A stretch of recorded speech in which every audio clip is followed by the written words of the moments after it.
आमचं जेवण झालं आता पत्रवळ्या उचलायला आहे. नमस्कार मित्रांनो, रामकृष्ण हरी. तर आज आहे काल्याचं कीर्तन, तर चला बघूया.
असे खेळ अजून एक खेळ होता. तुमच्याकडे नाव माहित नाही मला, आमच्याकडे काय पडते सांगतो. शेंडू घ्यायचं, ज्यांच्या हातात पडत त्याने घेताना दिसत त्याला मारायचं. हा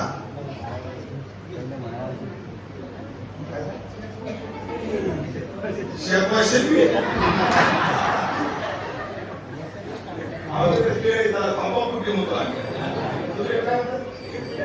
शेतवा शेतवी हे खेळ होते ना. एकाचा फायदा सापडला सहन जिंकता येते माणसाला. दुःख सहन करण्याची ताकद. लक्ष द्या मंडळी, ज्या मंडळीने शेपवा शेपी खेळली त्याला लग्न झाल्यावर बायकोला बेलण्यानं मारून आपलं बेलणं फेकू द्या, तांब्या डोक्यात धरून द्या, त्रास होत नाही. सहनशीलता शेपवा शेपी. आताची खेळ म्हणजे डोळ्याचा नासोडा आणि बोटाची प्लेट. असे खेळ खेळायचे. खेळामध्ये एका जातीची असे की मजा येते. तसं माझ्या बाजूला कोण आणि बळीराम दादूच्या बाजूला कोण, आणि खेळल्यानंतर काला वाटणारे कोण आणि घेणारे कोण हे निवडा. निवडल्यावर काय करायचं?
माझी वाणी तुझे वर्णे गुणा नाम ऐसे ती प्रेम.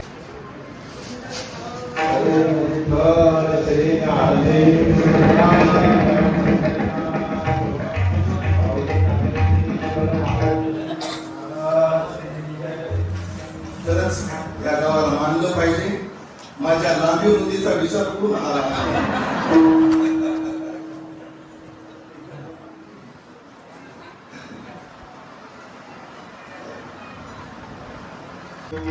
गाडी चालवायची गाडी काही मिनिटं करता विसरून जा की आम्ही इथं डोंबिवली मास्तरमध्ये आहोत.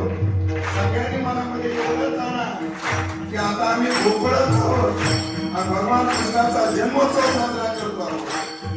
असे थंड दरबार नाचायला लागले, गोपाळ नाचायला लागले, गोपिका नाचायला लागल्या.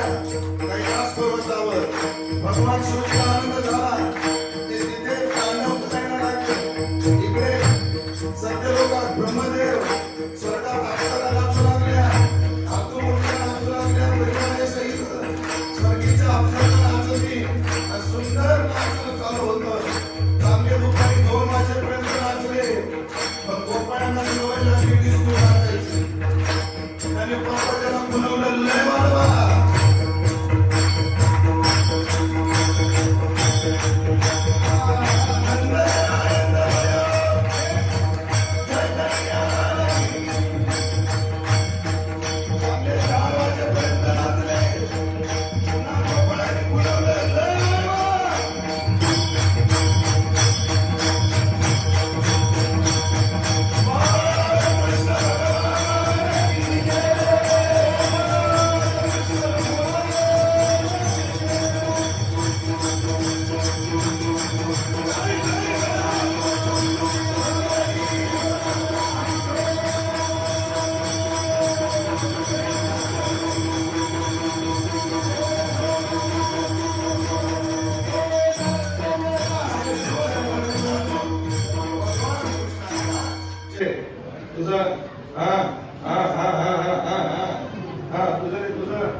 असा पात्र परिचय करून घेतला आणि गोपाळांना विचारलं तुम्ही कोण? गोपाळ म्हणायचं. गोपाळ मोठ्याने मला तुम्ही कोण? तुम्ही कोण? आम्ही तुमचा काम शोभत नाही पण आजच्या दिवस हो म्हणा. तुम्ही कोण?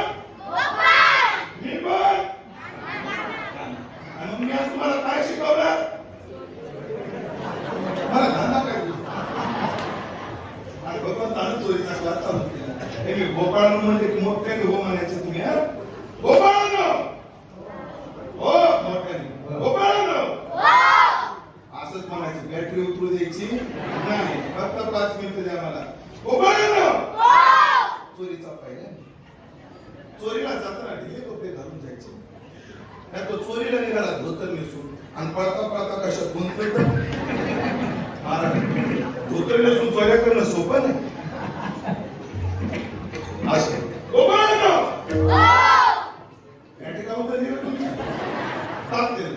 सगळ्या गावाला आवाज गेला पाहिजे तुमचा. चोरीला जाताना हळूहळू चालायचं. कसं चालायचं? हळू.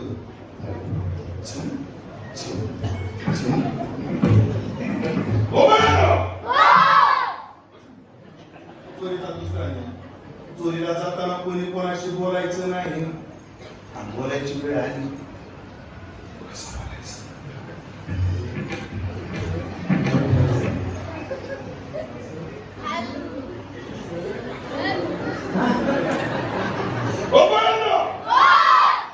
चोरीचा तिसरा नियम.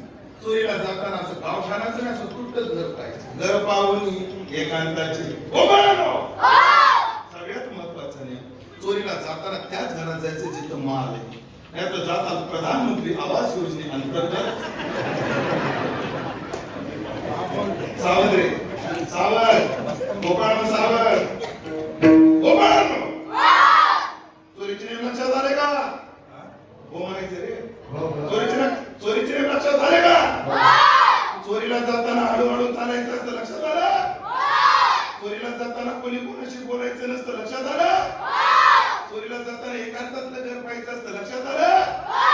चोरीला जाताना ज्या घरात माल आहे त्याच घरात जायचं. लक्षात आलं? मग आजपासून चोऱ्या करायच्या का? आमच्या कार्यकर्त्यांना पाठिंबा नाही म्हणायला. काय का मंडळी, कार्यकर्ते मंडळी, तुम्हाला लोक विचारतील हे सत्ता करून काय होतं, हे सत्ता करून काय होतं, तर ज्यांना हा प्रश्न आहे ना त्यांनी डोळे उघडून बघा. हे होतं बाबा, यांची माझी काय रंगीत तारीख झालेली नाही. मास्तर दिला मास्तर ऐका रे सावध आता. वकील दिला म्हटल्याने वकील दिला असं, मास्तर दिला, डॉक्टर दिला, महाराज दिला, एक राहिले नर्सला. हे पोरग म्हणते नर्स आलो का माझ्या पोरीने ऐका सुंदर आठपानाची रांगोळ काढली, अष्टदळ काढली अंजनी घरी म्हणते चक्र पाणी. यशोदेला खरं वाटत नाही, उलट यशोदा म्हणते तुम्ही बाळा करता गोपाळानो गोपाळानो तुम्ही गाया घेऊन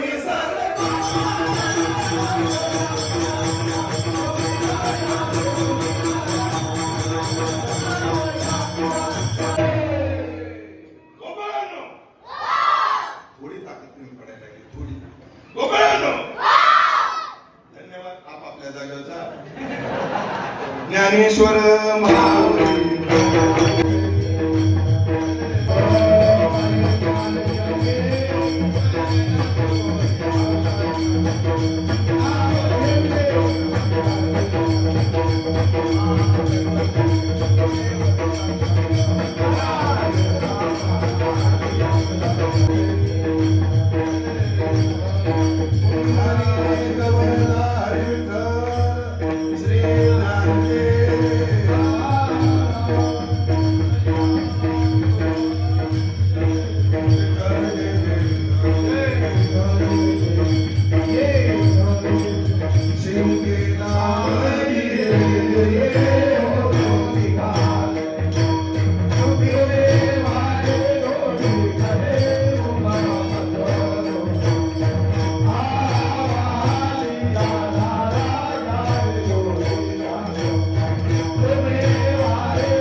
आमचं जेवण झालं आता. पत्रवळ्या उचलायला आले.